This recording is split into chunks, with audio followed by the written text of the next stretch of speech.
बात आज की चैनल के कार्यक्रम आर पार में मैं सुरेंद्र चतुर्वेदी आपका स्वागत करता हूं। दोस्तों, कांग्रेस के 110 बागी फिर 3 पर ही तलवार क्यों? गहलोत और सचिन भी तो हैं बागियों के नायक।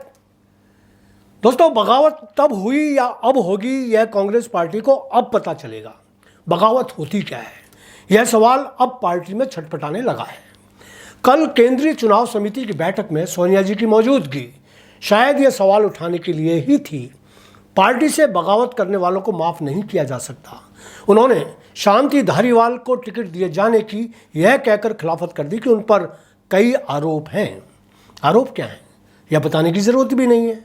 उनके जहन में वह घटना जख्म की तरह ताज़ा थी जब उन्होंने अपने प्रतिनिधि को जयपुर भेजा था, सिर्फ एक लाइन का प्रस्ताव लाने के लिए।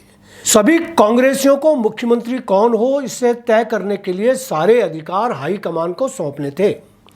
प्रतिनिधि मल्लिकार्जुन खड़गे और अजय माकन सभी विधायकों का इंतजार करते रह गए और सामूहिक इस्तीफे लेकर धारीवाल, महेश जोशी और धर्मेंद्र राठौड़ विधानसभा अध्यक्ष सीपी जोशी के पास चले गए।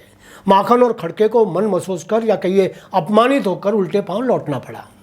इस्तीफा लेकर जाने वालों पर गाज गिरी। 3 को अनुशासनहीनता का नोटिस दिया गया। ऐसा लगा कि इस्तीफे मंजूर हो जाएंगे और सरकार गिर जाएगी, मगर ऐसा भी नहीं हुआ। किसी का भी इस्तीफा मंजूर नहीं हुआ और सरकार बनी रह गई। विपक्षी नेता चीखते चिल्लाते रह गए। फिर लगा कि धारीवाल, जोशी और धर्मेंद्र राठौड़ को पार्टी से बाहर का रास्ता दिखाया जाएगा। वह भी नहीं हुआ। तीनों नेताओं ने अपने अपने जवाब दे दिए।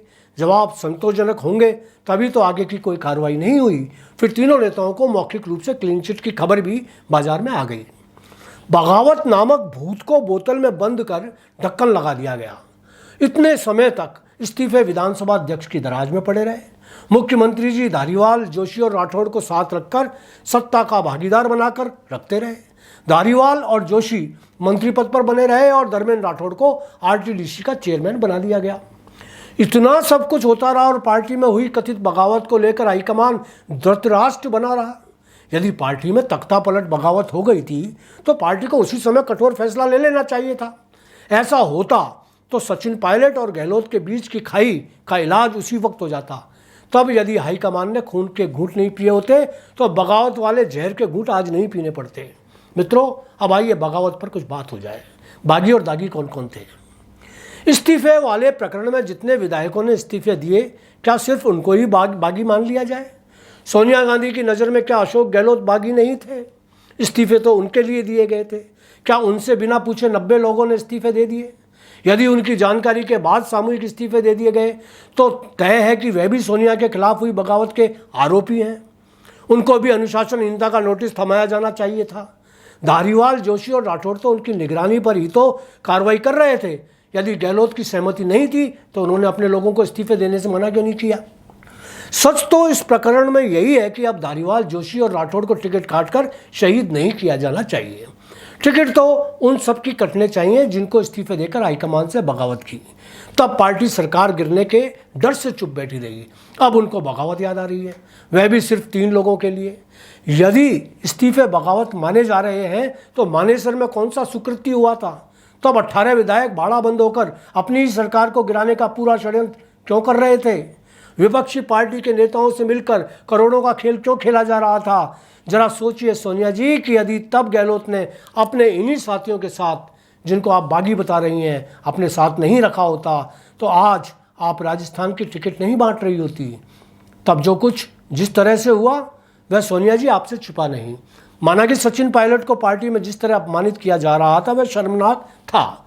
नालायक, निकम्मा और सौदागर कहलाने वाले नेता यदि अपनी बात मनवाने के लिए, राजनीतिक दबाव बनाने के लिए बाड़ी बंदी कर रहा था तो उसे बगावत नहीं कहा जा सकता। मगर चलिए, फिर भी यदि उसे सोनिया जी बगावत नहीं मानती तो फिर नेताओं का इस्तीफा देना भी बगावत नहीं था, वह भी अपनी बात को रखने का दबाव बनवाना था। प्रजातंत्र में विरोध व्यक्त करना गैर कानूनी नहीं। अपने दिल की बात विधायक यदि मिल बैठकर रख देते हैं तो इसमें कौन सी बगावत हो जाती है? एक लाइन का जबरदस्ती प्रस्ताव लिखना और उस पर सभी जनप्रतिनिधियों से साइन करवा लेना, वह भी जबरदस्ती, यह गैर संवैधानिक कृत्य है। दोस्तों, मेरी दृष्टि में न तो सचिन बागी है, न गहलोत, न उनसे जुड़े लोग। और अगर इनको बागी माना जा रहा है तो धारीवाल, जोशी या राठौड़ ही नहीं, 90 वे विधायक जिन्होंने इस्तीफे दिए उनमें एक और जोड़ो तो गहलोत खुद, फिर 18 विधायक वे जो मानेसर में सचिन के साथ थे, यानी कुल बागी 109। एक राठौड़ साहब को भी जोड़ दो तो 110 कर दो और सभी पार्टी से बगावत करने की कार्रवाई कर दो। यूं सिर्फ 3 पर तलवार मत चलाओ। धन्यवाद।